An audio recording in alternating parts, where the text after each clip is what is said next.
لا لا لا لا، انا كل عيالي عندهم فرط حركه وتشتت وانتباه، كفايه قوي قوي قوي كده. عارف لو عيالي كويسين والله كنت جبت 5.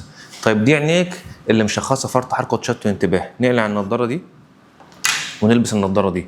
فرط الحركه وتشتت الانتباه ده اضطراب.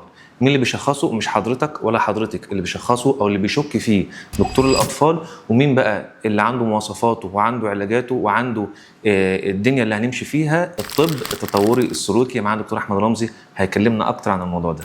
تشخيص ال ADHD تشخيص كلينيكي بحت، بيتشارك فيه الطبيب في مقابلة الأسرة ورؤية الطفل، واحنا بنشخص عشان نساعد الطفل. التشخيص مش عشان خاطر نقول الطفل عنده مشكلة 1 2 3 وما نساعدوش، لأن ال ADHD لازم يحصل في أكتر من مكان، في البيت، في المدرسة، له معايير محددة.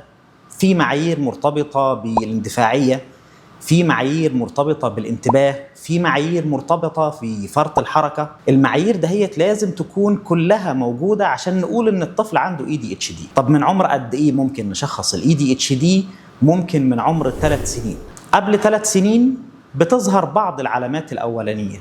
دايما بننصح الأسرة ان هم ما يستنوش لحد ما كل الأعراض تظهر على الطفل. أول لما يكون في شك نرجع للدكتور المختص يقدر يقول لنا، لأن احنا مش مستنيين لحد ما نوصل لمرحلة الديس اوردر. ممكن مجرد ان هو يكون بس اوفر اكتيفيتي او حركة زيادة للطفل، مش قادر يقعد على الكرسي.